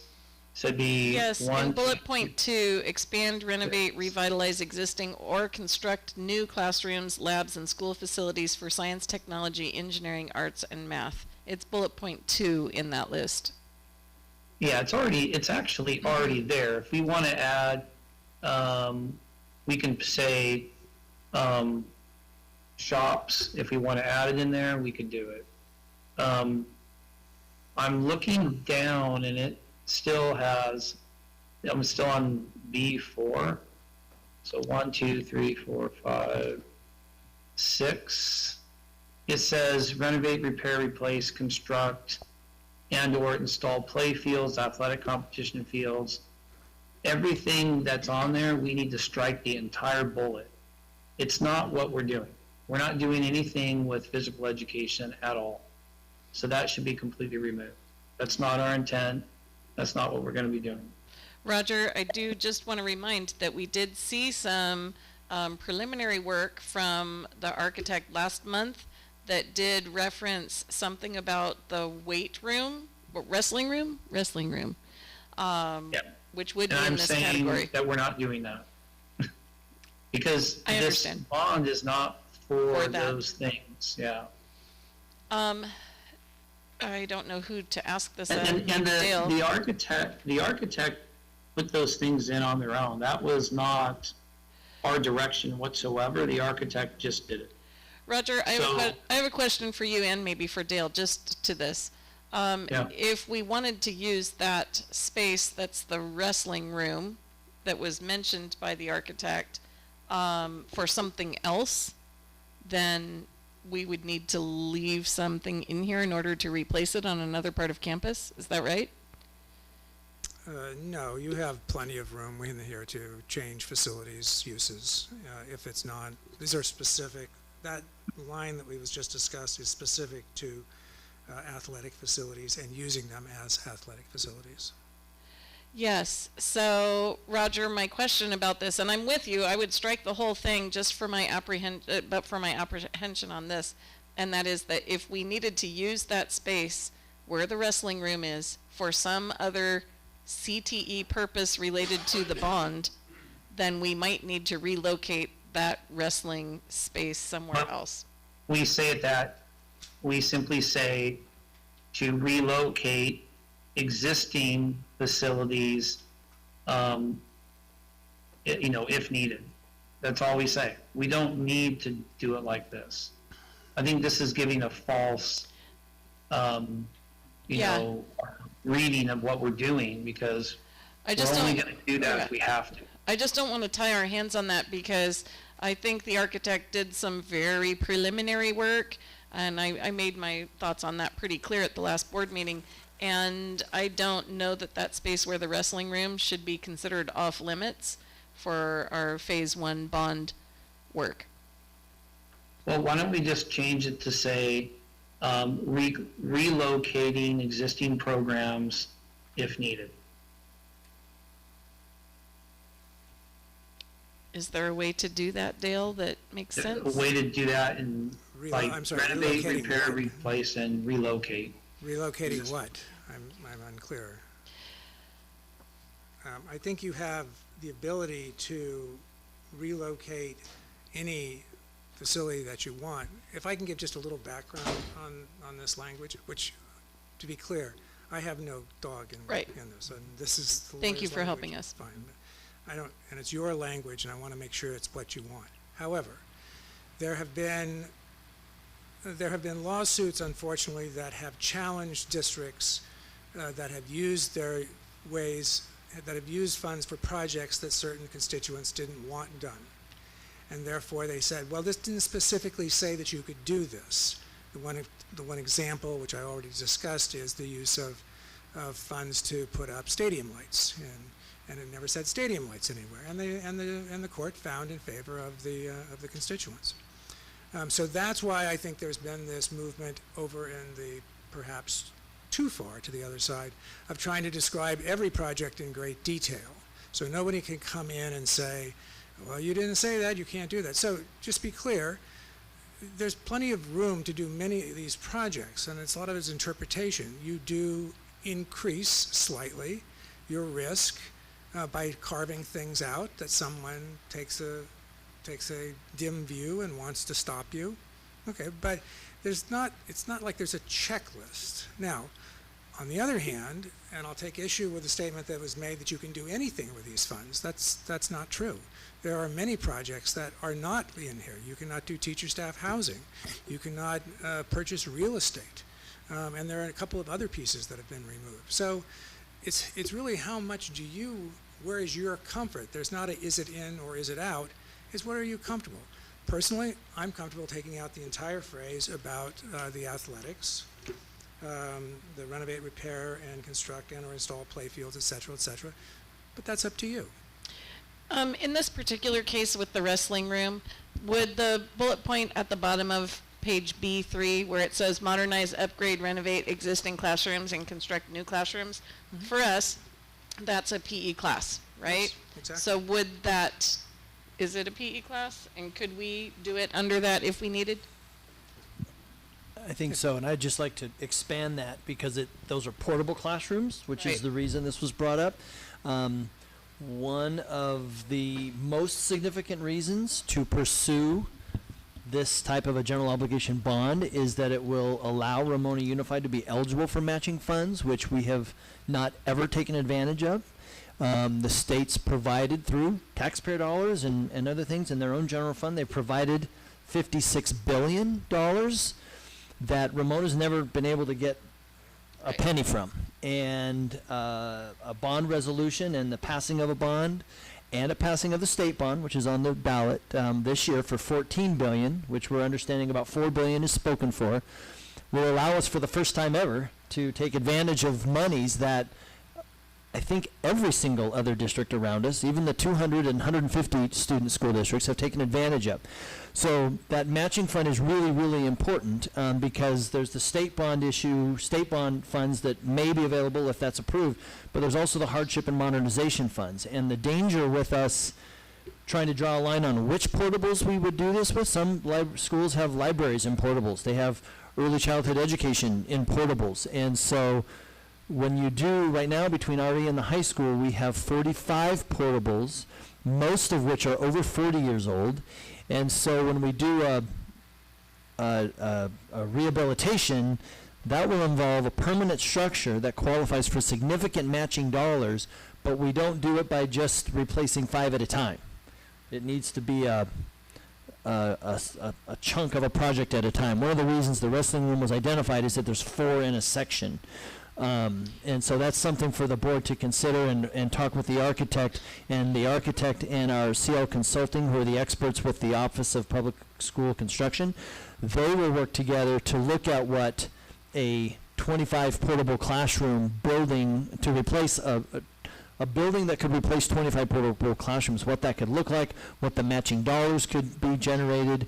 And so I think we just want to be really cautious about identifying if there's certain portables that we don't want. Well, this isn't specific to certain portables, and the bullet point on page B3 that says repair, modernize outdoor portable classrooms, outdated portable classrooms, or replace with permanent modern facilities, that remains. That's not what we're talking about here.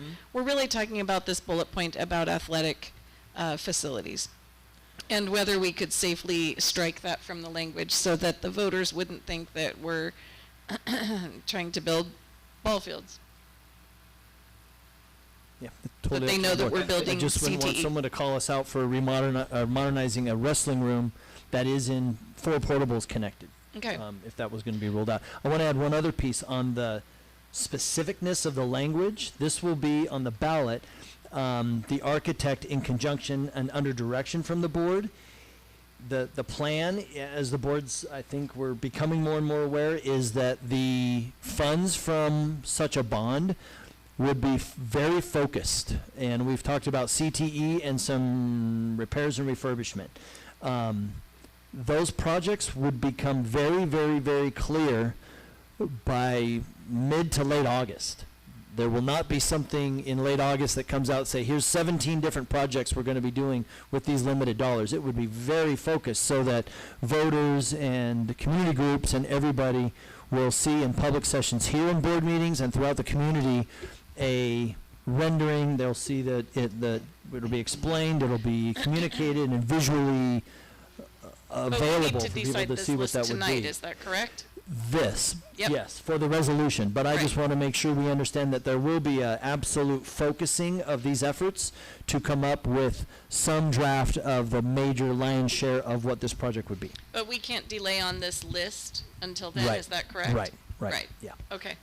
Don, I would also make a point. We're not deciding to issue bonds tonight. Right. What we are voting on is to allow the public of this community to decide whether they want to support it or not. We're not making a decision to tax our constituents tonight. And I don't understand somebody not wanting to put a vote before the public. Let the people speak. I just don't understand. I'm not opposed to any bond measures going on the ballot. Let the people speak and make the decision. It's not us making the decision tonight. Yes, I agree with you on that, Darren. So, Roger, making our way through this list, I know there's just a few more items here. So, do we want to see that bullet point about ball fields and athletic fields stricken, or do we want to modify it in some way? I think we need, in my opinion, I think it should be stricken because I think it misleads our community of what we're doing. And then and I think we just simply add that we will, if we have to relocate for a specific discipline, that we will do so. And facilities could be, will be constructed, or how it says, renovate, repair, replace for that.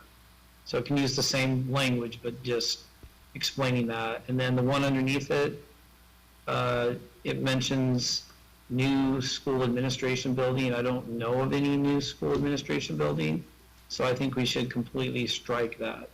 I don't think that has anything to do with what we're doing. And that's also mentioned in B3, on page B3. At the top paragraph, it also says including administrative and ancillary support facilities. I just don't, that's not what we're doing. We're focusing on curriculum facilities that are teaching curriculum. And then the other thing where it says, where it said makerspace, I just don't see why we're saying that, because that's not really what we're talking about at all. Right. So then B4, where it says renovate, construct, and modernize school libraries, media centers, and makerspaces, I think we can just cross it out. I don't think it's what we're doing. Yes. Yeah, me too. Yeah. I couldn't hear you, I'm sorry. There seems to be some consensus at the table in agreeing with you on that item. Okay, so just there's like 4 bullet points, but I do think we need to say something about relocating. If we're going to relocate something because we need to build a building there, then we need to say that we're going to relocate that for that reason. Roger, would you be agreeable to relocate and repurpose? Yeah. That is, it uses the word renovate, construct, I'm sorry, renovate, what repair, bullet are replace, you on? construct, and that's saying repurpose. However the language would be is fine with me. Dale? What was the bullet that you were speaking of? On item B4, the third, I believe it's the third bullet down. Okay, could you read the item for me, please? Don, you want me to do this? Sure, thank you. It says renovate, construct, modernize school libraries, media centers, and makerspaces. We're trying to wordsmith that to say relocate, repurpose certain classrooms that are affected, or certain facilities that are affected by a project. I just honestly think that's up above at the bottom of B3 where it says modernize, upgrade, renovate existing classrooms, and construct new classrooms. So then do you think we can strike? Because it kind of sounds like that's I what you're saying. do think so. And I agree. Okay. And another bullet point that talks about repair, modernize outdated portable classrooms or replace with permanent modern facilities. Also, I believe covers what we're talking about. Roger, you with us? Yeah, I just think the word relocate is helpful when the public looks at it, and I think that's pretty transparent about if we have to do it.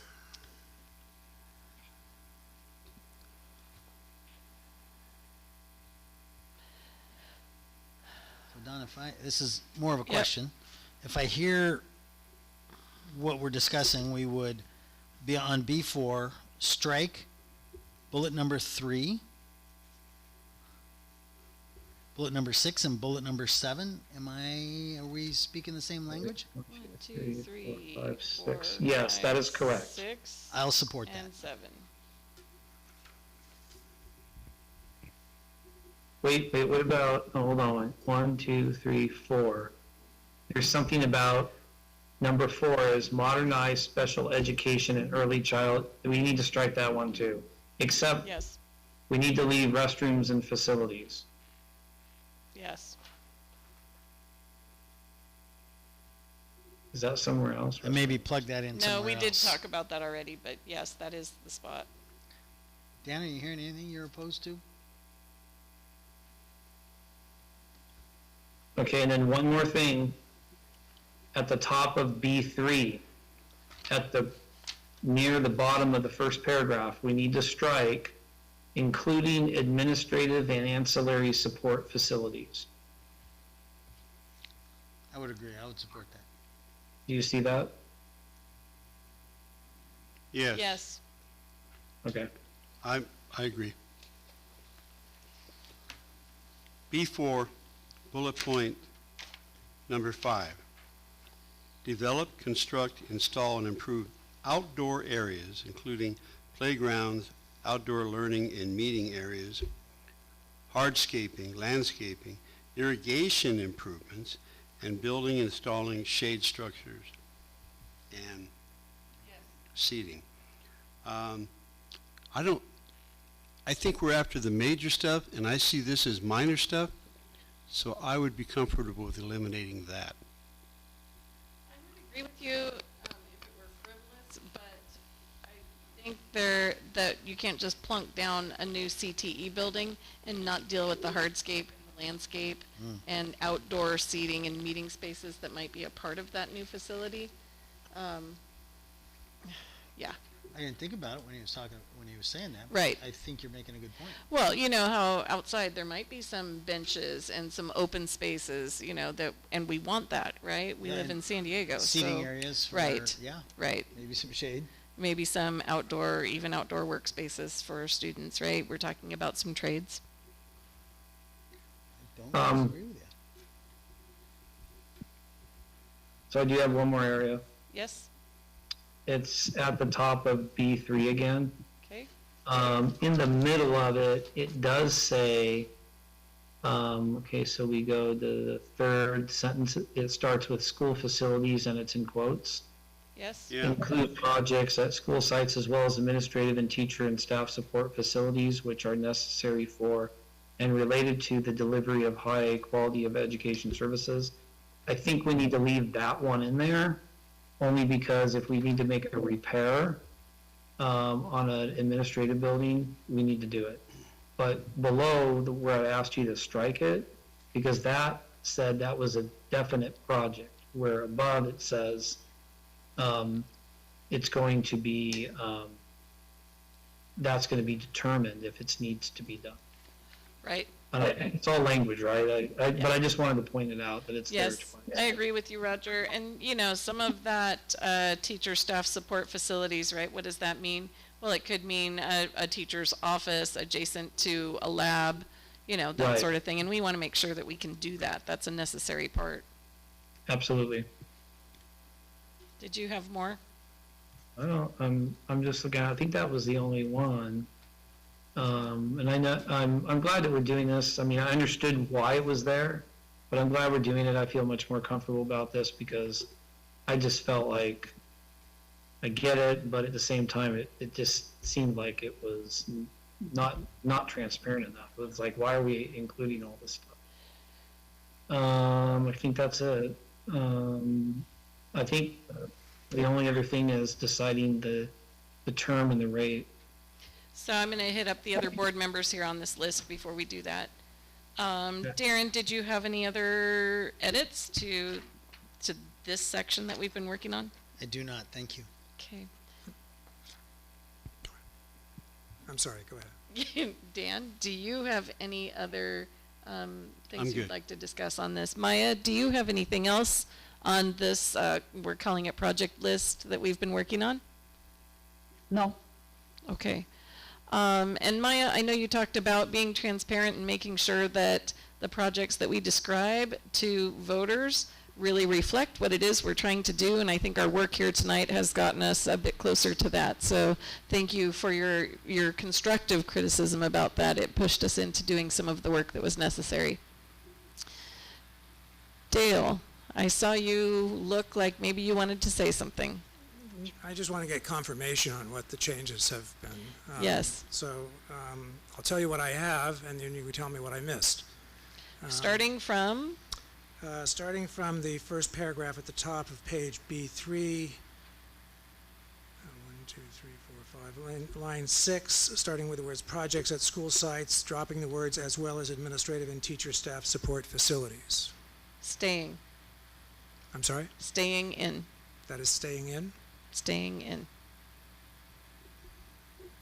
And Dale, real quick, right before that, does your copy show the acquisition or lease of real property 2 lines above that? No, I have a new version. Oh, okay, Okay, good. good. Just wanted to double check that. Thank you. Mine does include that here online. Yeah, so we'll make sure. In the same paragraph, 3 lines from the bottom, starting with of the district schools, sites and facilities, remove the words including administrative and ancillary support facilities. I believe Remove staying including in. administrative and ancillary support facilities. I think I just said that, right? Okay. It's redundant, it's already mentioned in a better way. And the way that it's mentioned there, it's like, we're definitely going to be doing that. Because it says determined if necessary, but it makes it sound like we're definitely doing it. So I'm sorry, I'm sorry to be didactic, but Fine. in this paragraph, we're leaving in on the 6th line the words as well as administrative and teacher staff support facilities, but we're taking out administrative and ancillary support facilities at the bottom? Yes. Is that correct? I'm fine Correct. with that. I believe so. Okay, all right. Then turning to page B4, striking the 3rd bullet, striking the words, in the 4th bullet, striking the words special education and early childhood education classrooms, so it will read renovate, construct, and modernize restrooms and facilities. I have a question on bullet 8, which starts construct, modernize, and retrofit cafeteria, whether that word should remain or not. The president called that out at the beginning, and I believe that's all I have.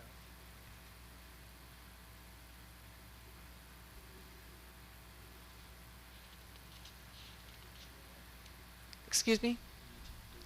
I'm not sure. I'm having a little trouble hearing. Did you get the 3rd bullet from the top of B4 out? Yes. Okay, Taking and the 4th Third bullet? bullet is removed. 4th bullet is renovate, construct, and modernize, dropping the word special education and early childhood education classrooms Okay. remaining. So restrooms. bullet 4 is out? No. No. No, Bullet- okay. Bullet 4 now reads renovate, construct, and modernize restrooms and facilities. Right. Taking out the reference to SPED and early childhood. I'm sorry, I missed one that I also think is out, which is bullet 7, construct, renovate, and modernize new school administration building and maintenance and operation facilities. Just to go in order, bullet point 3 removed, Got it? bullet point 4 revised, bullet point 6 remaining, bullet point 7 removed, bullet point 8, is that removed? I have it removed. I think that's what Roger wanted to. Just making sure I'm understanding right. Which one's 8? Construct, renovate, modernize new school administration building and maintenance and Right. operation facility. I know So there was one he mentioned, the cafeteria, Bullet auditorium. point 9, That's going in 9. order, bullet point 9, remove. Yeah, the numbers are. Sorry, yeah. to mentally number So- these. Just going in order. Yeah, I let can me- just let say me, next. If I can go from the top of page B4, and Sure. I am going to number them with 1 being at the top, remains. Number 2, starting federal and state mandated, Yes. remains. Number 3, starting renovated, construct and modernize school libraries is stricken. Number 4, starting renovating, construct is edited. Number 5 remains. Number 6 remains. Number 7, starts construct, renovate, and modernize new school administration buildings is stricken. Okay. Did we, I'm sorry, because my page is not numbered, did you say remove the bullet point that is renovate, repair, replace, construct, play fields, athletic fields, et cetera? Yes. I think in a previous conversation, we discussed removing that. Yeah, Right. we did. Yeah. Removing that. Okay. So number 6, which starts renovate, repair, replace, construct, and install playfields is removed. Number 7, construct, renovate, modernize new school administration building is removed. I still have a question mark next to the word cafeteria in bullet 8. I think we just X out cafeteria. And the reason for that is because one of the things that CTE wants is like a multi-purpose room, kind of like a Yes, theater / multi-purpose room, so we want to make sure we include it. right. You could call that an auditorium. So we just want to take out cafeteria, Got it. Yeah. okay? And then next, That's all I had. no change. Yeah, that looks And then good. next, no change. And then next, no change. I agree with you. Does that accurately reflect the conversation? I think so. Okay. All right, so if there's nothing more on this project list, then I think we should move to terms. Is Okay. everybody ready for that? Yeah. Okay, great. So, what do we call this? Amounts and term. Okay. All right, folks. So I've been pretty vocal myself, and some of you have as well, about the terms that we might be comfortable with. We know that everything that is listed on this page fits what is legally allowed. There's nothing here that exceeds the amounts that we are allowed. Entering into this, we all agreed that we wanted a short-term bond situation for our first bond experience to be most successful with a concise project list. We just worked on that. And so what we have here are terms of 6 and 7 years at dollar amounts that are allowed by law. I myself have expressed an interest in sticking with the 6-year term that we started talking about back in maybe January when we started doing some early research. Dale came and spoke to us about the possibility of a 5 or a 6-year term. We've dropped away from the 5. It doesn't really raise enough funds at any dollar amount to do what we need. So now tonight we see 6 and 7-year terms.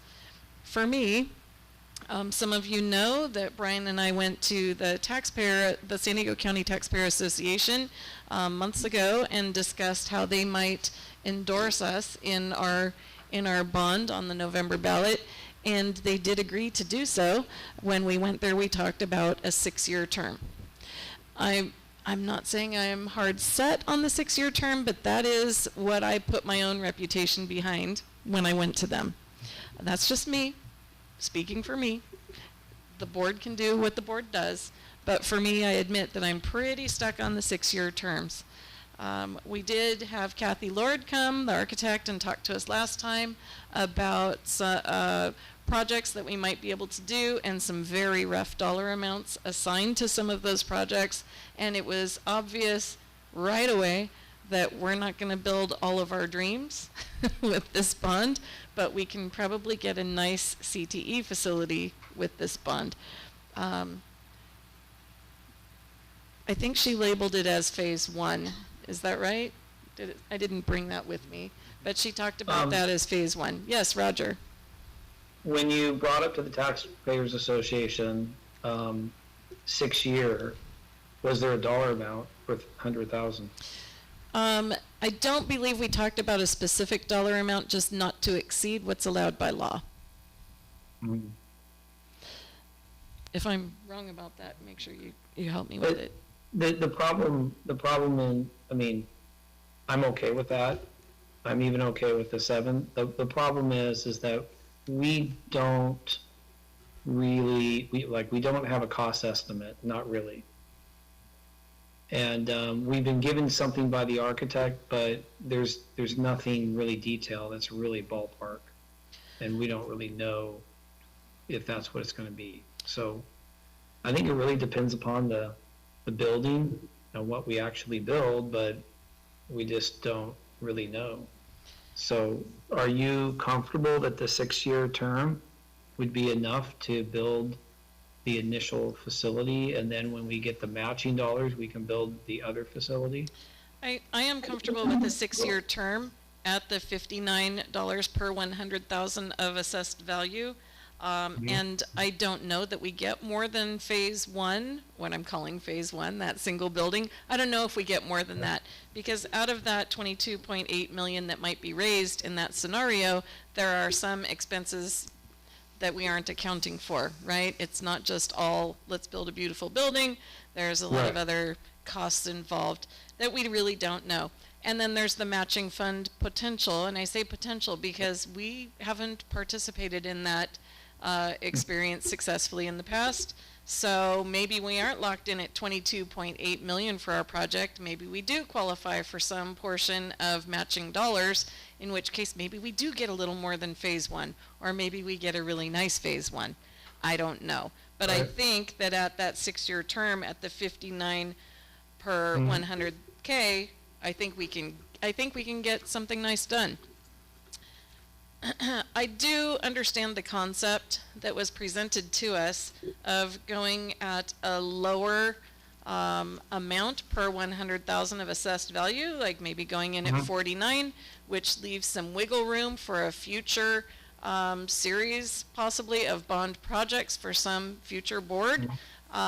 But for me, and you might sway me tonight, some of you might say something that changes my position on this, I really want to stick to the one thing and do it really well and show our voters that we aren't just going to be grabbing for more all the time, that we have a very specific need in the district that will be addressed with this bond.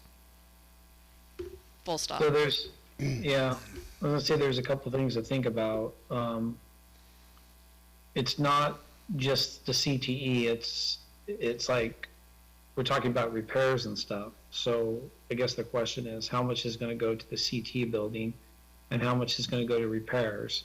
And then if we do repairs at our Title I schools that are significantly Title I, 70% or more, then we could actually, instead of getting matching funds, we could actually get more than that. We know that. That's a very big possibility. So there could be a return. Instead of it being 50% on the dollar, it could be in the Title I school, it could be 100% on the dollar. Yes, So for some particular parts of what we might do, yes.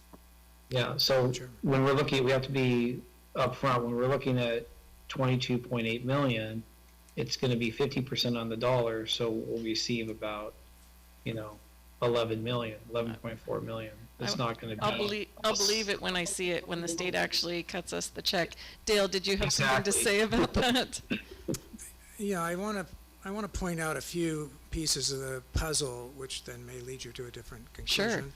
Sure. So if you turn back to the resolution and go to page A1, the ballot language incorporates a few numbers that I've already mentioned. One is the dollar amount, which I don't really believe moves voters one way or the other. I don't think that's a big driver. It also includes the tax rate, which does move people greatly. And it also includes the total amount generated annually, which is going to be the same. So the only piece of the puzzle that's really moving voters with this ballot language, which is the only thing everybody sees, they may not all read it, but they all see it, is that tax rate. When we did see in the polling a difference between 49 and 59 in that polling. If you look at the chart, the table, and you look at $49 for 7 years, it's 25 million. If you look at $59 for 6 years, it's 25 million. So those two numbers at the bottom are the same. And all you're moving is 6 years. By moving 6 years, 7 years to 6 years, you're moving from 49 to 59 on the tax rate. Again, your decision. I want to point out, however, that algebra as it works, or that math as it works, you're actually stepping up in this ballot from 49 to 59, but you're not changing necessarily the amount that you're going to get. Can you remind me what the polling showed on those two different scenarios? I believe the $59, I'm using memory here, but I believe the $59 pushed the, I would be more likely to vote for the measure below 55%. And I don't know if we tested for 49 or we tested for 39, but that was over the 55%. Okay, thank you. That is important. All right, did our participants remotely catch all that? Mm-hmm. Okay. All right. So I've said a lot. What do others have to say? Well, my thought was, based on the fact that this school district has never gone to the well for additional matching funds, because we haven't passed a bond, like all the other school districts in the neighborhood. And so the idea that we could get matching funds from the state on 26.7 million or something close is very attractive to me, because we're dealing with small numbers. Everything on this page is a small number. You won't find numbers this small on the other school districts in the county. So my thought is, since we haven't gone to the well, let's go to the well with the best scenario for the school district financially. So I support the 7-year $59. But I want consensus. Right. I think consensus is the most important thing tonight. Thank you. Yes. So we've talked about 10 years, we've talked about 8 years, and I think we're starting to settle on 6 or 7, which I think is our attempt at making sure that we keep it realistic and go to the voters. I think the shorter term is a much shorter than 10, shorter than 30 definitely, is a much better option and is explainable to the people to our friends and neighbors. We're keeping the term short because we think that interest is distasteful. High interest is distasteful to the blue collar community in which we live. I'm not sure if $50 or $60. I know I would support either one when I go to the polls. As Dale, I think, alluded to, $50 or $49 is actually had a higher chance of success. Correct me, based on our polling. If we went up to 60, it fell under 55%. Correct? Yes, we tested it two ways. We tested it, unfortunately not at 49, but we tested it at 15, under 30, and under 60. The under 60 had only 26% of the voters saying they would be more likely, and if we added together the more likely and the no difference yes, that was still not over 55%. Now, this is not saying that they wouldn't vote for it. They're saying whether they're more likely or not. At less than $30, that was closer to 60%. We also look at the duration. The difference between, we looked at 6 years, 10 years, and 20 years. There was no significant difference between 6 years and 10 years. There was a very significant difference between 10 years and 20 years. 20 years did not cross over the 55% threshold. Thank you.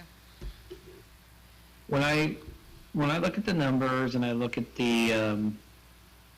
the total debt and then the taxes, the 7-year seems more appealing.